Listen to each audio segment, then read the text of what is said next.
sorte de ser horário de verão, né, e consigo pensar que é 5 horas da tarde. Eu vou procurar ser o mais objetivo possível, né, um tema que eu acho que se viesse logo após a palestra do Scott, ficaria mais pertinente, e junto com a palestra do Maurício. A ideia é tratar a sustentabilidade como algo relacionado a custos de produção altos, né, relacionado a esse movimento de concentração do setor, e por isso margens bastante reduzidas. Né. Muito desse convite, o acesso que eu tive ao Alessandro foi por meio das mídias sociais, ele me achou pelo LinkedIn. Muito do público que está aqui eu não conheço, a não ser o Scott. Tenho uma origem um pouco mais relacionada ao setor de cana. Então esse setor da pecuária e da proteína animal em geral é um setor novo e que eu acho um setor bastante promissor para empresas prestadoras de serviços como a PwC. Vou apresentar um pouquinho rapidamente quem é a PwC. Muitos devem saber, outros não. É uma marca que é muito forte e relacionada talvez a maior empresa de auditoria e a consultoria, principalmente consultoria tributária e consultoria de gestão. Tem um centro de serviços localizado em Ribeirão Preto já há quase 40 anos, muito focado nas usinas, nos frigoríficos, esmagadores de grãos, e tem um diferencial à parte em relação às outras empresas competidoras, que é pessoal técnico. Então a gente fez um esforço de contratação de agrônomos, zootecnistas, engenheiro ambiental, para dar essa liga que é necessária para trabalhar nesse setor. Então não dá mais para vir um contador, vir um administrador genérico para trabalhar com vocês. Preciso ter uma especialização, ter um foco, ter um perfil de pago. Eu sou economista de formação, sempre trabalhei no ramo agrícola e fiz mestrado e doutorado em administração, com foco em marketing. Não é muito grato estar aqui no evento de marketing, uma vez que é bastante difícil no mundo agro você ter eventos dedicados a esse perfil profissional. Então a minha ideia é apresentar um pouquinho o que foi o tema da minha tese, que é relacionado a essa questão de sustentabilidade, é relacionado ao papel que essas associações vêm desempenhando nesse sentido. Então, vamos deixar a questão do papel da associação com relação à comunicação, isso eu vou deixar para a palestra que vem na sequência, que é da BIEC. Eu vou focar no papel da associação no P de produto, ou seja, o que ela pode influenciar em toda a cadeia de valor para que esses agentes consigam se adaptar. Eu acho que em sustentabilidade o grande desafio é esse, é a adaptação. Não é ficar aqui falando dos 3 P's e como se adaptar. Aqui é o centro que eu coordeno, é um centro focado interno. Então, eu imagino vocês que eu tenho 4.700 funcionários para fazer com que eles entendam o que é o agronegócio. Ou seja, eu preciso disciplinar esse pessoal, educar, capacitar para que eles consigam gerir isso. Então, esse é o meu papel. E, sem mais delongas, falando um pouquinho da sustentabilidade, a gente fez aqui, mudou um pouquinho a ideia, fugindo dos 3 P's, de lucro, pessoas e planeta, e indo para os 6 P's. O pessoal de marketing adora essa questão de P, de E, de letras. Os 6 P's que eu coloco aqui, eu acho que sem dúvida a performance, ou seja, se o pecuarista, se o frigorífico, se todos os atores não tiverem retorno, ele não vai pensar em meio ambiente, ele vai pensar em aspectos sociais. A questão de planeta, e planeta aqui é o que vocês sabem fazer, a questão de práticas conservacionistas. Ou seja, são boas práticas que o homem do campo já vem utilizando e divulga pouco. E fala pouco para o seu consumidor dessas boas práticas que a gente utiliza.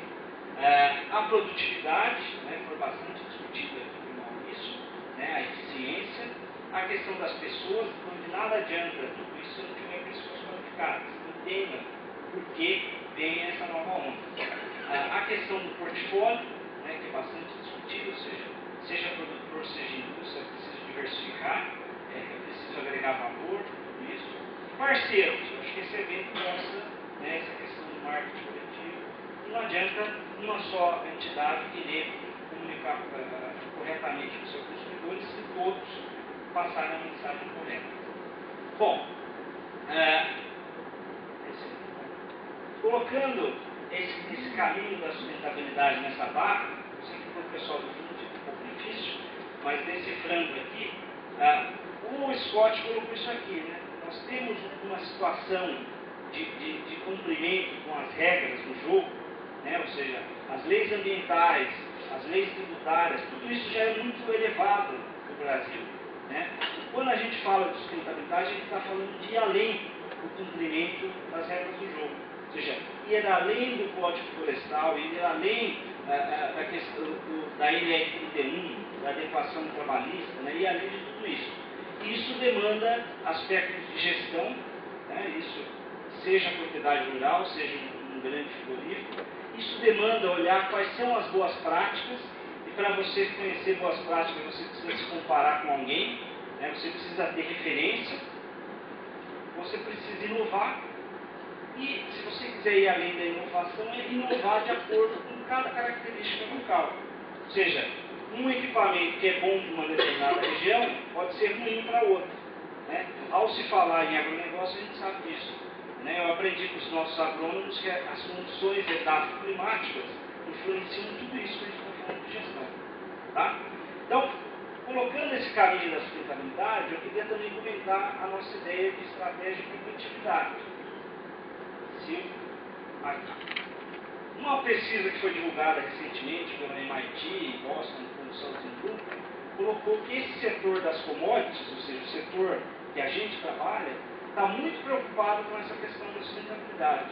Mais preocupado com o seguinte: a adoção de estratégias de sustentabilidade é necessário para garantir a competitividade. Opa, nós temos 2 ou 3 ideias importantes. Estratégia, ou seja, eu preciso saber aonde eu quero chegar, né? Qual é o meu posicionamento, qual é a minha forma de jogar esse jogo. Eu preciso entender o que é sustentabilidade e eu preciso entender o que é competitividade. Então vejam que só depois dos automóveis é o nosso setor que está muito preocupado. Ou seja, hoje, para eu ser competitivo, eu preciso entender o que é esse raio de sustentabilidade e como é que eu mostro para o meu consumidor final que eu estou cumprindo essa questão.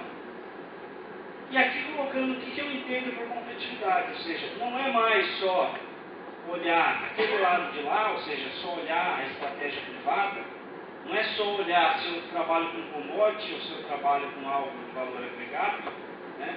Ou olhar o lado de cá, a questão das políticas públicas que o Scott bem lembrou, e eu concordo com tudo que ele colocou, né? Num país que a gente sabe que aqui esse lado de cá não ajuda muito.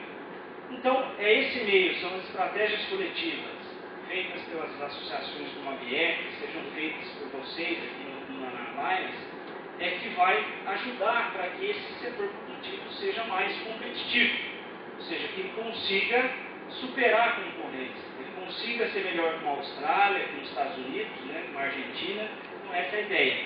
Isso depende de uma série de coisas que a BIEC vem fazendo muito bem, né? A questão de informações, vocês vêm fazendo muito bem, a questão da comunicação, né? Tem esse projeto que vai ser explicado aqui, que é um projeto muito pertinente para o nosso setor, e a questão das certificações. Então, muito se fala em sustentabilidade, se relaciona isso à questão das certificações, né? E a gente vai ver que certificações é uma das estratégias que eu posso utilizar para mitigar esse problema. Mitigar quer dizer enfrentar esse problema. Então, o setor agropecuário vem, no pilar ambiental, social e econômico, sofrendo uma série de impactos, né? É o trabalho escravo, é o desmatamento, é a questão do latifundiário, da concentração de terra, é o estrangeiro que agora não pode adquirir terra no nosso país, né? Tudo isso tem uma série de estratégias para mitigar. Como é que o governo pode fazer isso? Que tipo de política pública é sábia e é inteligente para trabalhar essa questão? Casos como o que a gente viu aqui, o setor da cana vem com mais frequência, né? Que é a questão do protocolo agroambiental. Ele é uma lei? Não é uma lei, ele é um acordo voluntário. Ou seja, as usinas, o produtor rural e o governo chegam num consenso que não precisa ter uma nova lei. Eu posso, por bem, ter um acordo voluntário de antecipação da questão de queimada da cana. Então, eles reduziram de 2021 para 2014 a questão de queima da cana. Então, um acordo voluntário. Isso é uma política pública correta, né? Que aqueles que não conseguem se adequar no primeiro momento, vão se adequar no segundo momento, vão se adequar no terceiro momento. Então, você tem um tempo para adequação. Então, primeiro ponto, como sustentabilidade está relacionada à adequação, e como o Scott mostrou os dois Brasis que existem aqui, precisa tempo. Não posso nivelar por cima nem nivelar por baixo. Todos têm que se adequar a algum critério, a algum padrão, a alguma norma. A capacitação é algo muito utilizado. Se você olhar o setor da soja, com a AproSoja, ele tem o Soja Plus. O que é? É uma certificação? Não. Ele é um programa de capacitação do proprietário rural para uma melhor gestão da propriedade dele. Ou seja, ele vai aprender a ter os custos de produção controlados, ele vai aprender a ter primeiro um controle de custos, vai aprender a usar corretamente os seus defensivos, aplicar os seus fertilizantes. Então, tudo isso, ele é uma estratégia de identificação. E, por último, uma certificação. O problema da certificação é que você pode tirar uma grande massa fora do mercado. Aquela régua que eu coloquei no início da palestra, você vem subindo aquele padrão de concorrência, né, aquele padrão de referência. E isso, uma grande maioria, tem dificuldade para se adequar. Bom, as associações setoriais, que aqui no caso eu estudei na minha tese, só para trazer alguns exemplos, você tem a AproSoja, que eu já citei, do Mato Grosso, você tem uma associação de soja também da Argentina, e é um caso bastante interessante, porque eles trabalham muito a questão das boas práticas. Boas práticas que o nosso produtor rural também usa, também segue. Só que lá eles comunicam, e aqui a gente não faz nada. Né? Então por isso que é mais difícil. O caso do CTC, antes de ele virar SA, né, na época era uma associação, e o caso da Única, que é bastante destacado, né, com projetos como Agora, de comunicação institucional, seja no exterior, seja aqui internamente. E o que eles têm de interessante? Eles têm de interessante porque eles divergem, mas todos trabalham com ações de sustentabilidade. O que são ações de sustentabilidade, olhando para esse ambiente das associações aí de interesse privado? São acordos voluntários, ou seja, você bate na porta do governo, você reúne as ONGs, as ONGs, vamos conversar, vamos chegar a um padrão de referência, você define boas práticas, né? Você capacita esses produtores rurais, quais são as boas práticas, vamos monitorar isso e controlar, né? Comparar uma propriedade rural a outra, você inova tecnologicamente, né? Então seja aqui o CTC com novas variedades, seja lá na Argentina com novos métodos de produção, novos sistemas, e por fim a certificação, né? Que é uma alternativa, mas não necessariamente pode ser a melhor. Bom, nesse setor da pecuária, qual é a grande sombra, qual é a grande dificuldade que o setor vem enfrentando? É a norma 1854 do BNDES. Ou seja, o BNDES ele não é uma associação, não é governo, mas ele colocou uma nova regra do jogo e faz com que toda a cadeia produtiva vai ter um pouco de dor de cabeça de se adequar. Né? Se ele me ajudar aqui. Bom, o que essa 1854 de 2009 coloca? Ele coloca que um frigorífico que queira acessar o crédito do BNDES ou ter a participação acionária do BNDES, ele vai ter que promover uma regularização e um aumento da conformidade socioambiental de toda a cadeia produtiva. O que é isso? Né?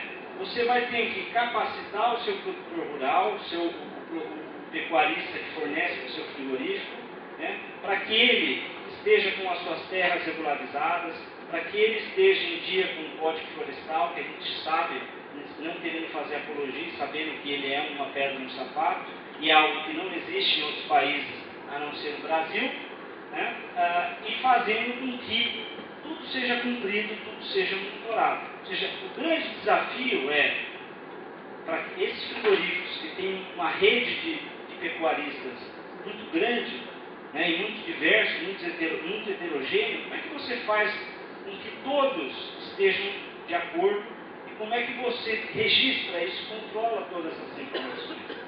Então é algo que, aos olhos do BNDES, é muito fácil de fazer, né, mas a gente sabe aqui no setor que é algo bastante difícil. Né? Então isso ainda está sendo discutido, mas isso é uma amarra para todo o setor. Isso é o que a gente fala de um padrão de produção mais alto do que o nível da conformidade. Isso é sustentabilidade, é você mexer no bolso. Essa é a discussão. Não quer dizer que eu concordo com o que está colocado, mas esse é o ponto. A sustentabilidade ela deixa de ser responsabilidade social corporativa, deixa de ser programa de gestão ambiental, né, e passa a ser competitividade, passa a ser o dia a dia dos homens de negócio. Né? E para que esses frigoríficos acessem esse financiamento, você precisa monitorar 100% dos seus fornecedores e garantir, é praticamente um poder de polícia, né? Você precisa ser um xerife, né? Olhar se eles não estão desconforme com a questão lista negra do Ministério do Trabalho, se eles não estão em áreas embargadas pelo IBAMA, se não tem, se a regularidade fundiária está ok, né? Se não estão em áreas indígenas ou em conflitos com índios, né? Se a licença ambiental está ok, ou seja, todo esse checklist vai ter que ser feito. Né? O frigorífico vai ter que adotar um certificado socioambiental. Qual é o certificado? Né? Ou seja, que certificado? Qual é o padrão de referência que se tem? Né? Não se tem. O BDS especificou qual vai ser? Não. Né? Então isso foi colocado. Melhores indicadores de efluentes, isso está ok. Né? E ter um plano de desenvolvimento socioambiental dos seus fornecedores. Que plano é esse? Né? Mas se eu não tenho a mínima fidelização do meu pecuarista, como é que eu vou fazer um plano de desenvolvimento socioambiental para ele? Então, assim, não querendo trazer um cenário negativo, mas é só para que vocês vejam que isso é algo que vai mexer diretamente no bolso. Né? Deixou de ser uma agenda militarista ou socialista e passou a ser uma agenda capitalista. E aqui, por fim, as empresas têm que aderir a um sistema de rastreabilidade, não se sabe se é o Sisbov, o ERAS ou alguma outra coisa, né, ou BOGs, né, outros sistemas que existem. Verificar a regularidade da propriedade rural envolvida. Até 2016, 100% do gado tem que ser rastreado. Né, isso também é outro, como é que a gente chega lá. Cumprir o cronograma, manter uma lista de fornecedores atualizados. Né, então, pergunta para qualquer frigorífico, quando ele liga um pecuarista e quer obter, atualizar a informação dele, o que você quer? Né?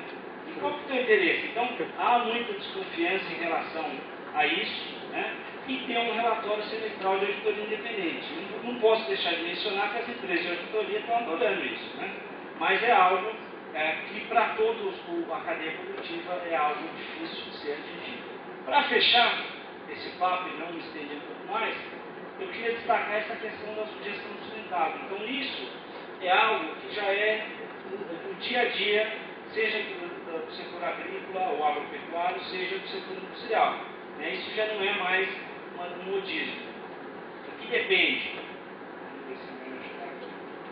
O que depende principalmente de você ter controles internos. Então, toda essa discussão que o Maurício trouxe aqui de custos, né, de registro, não precisa ser algo muito complexo. Né? Eu não vou defender nenhum sistema de tecnologia de informação muito sofisticado. No primeiro estágio mesmo, eu preciso ter controle, eu preciso ter registro de produtividade, de efluentes, né, de fornecedores, quantos são os fornecedores, qual é o perfil dele. É um nível básico de informação, que ainda nós estamos patinando para ter e conseguir. Né? Vamos lá? Opa, agora tem mais.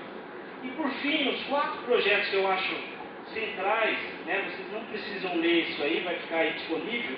Primeiro, é a gestão financeira, ou seja, a gente está vendo por essa norma do BNDES, para você ter acesso a crédito, a dinheiro, você vai ter que se adequar, então isso passa a ser muito importante. É gestão de pessoas. Se os produtores rurais eles não estiverem capacitados, nada disso vai ser possível. Se o teu funcionário não estiver capacitado, nada disso vai ser possível. Governança corporativa não é governança de abertura de capital, não. É governança de controles internos. É um sistema de registro, é um sistema interno de controle da empresa. Tá? E a gestão da cadeia de suprimentos. E aqui entra toda aquela questão de marketing e relacionamento. Então esse setor produtivo vai ter que, por fim, implementar um melhor sistema de relacionamento, seja com o pecuarista, seja adiante na cadeia de distribuição, porque a gente está vendo que toda essa rastreabilidade, não só do gado, mas da informação, ele passa a ser muito importante. Tá? Então aqui fica o meu e-mail e fico aberto aí para a conversação após o e-mail. Obrigado.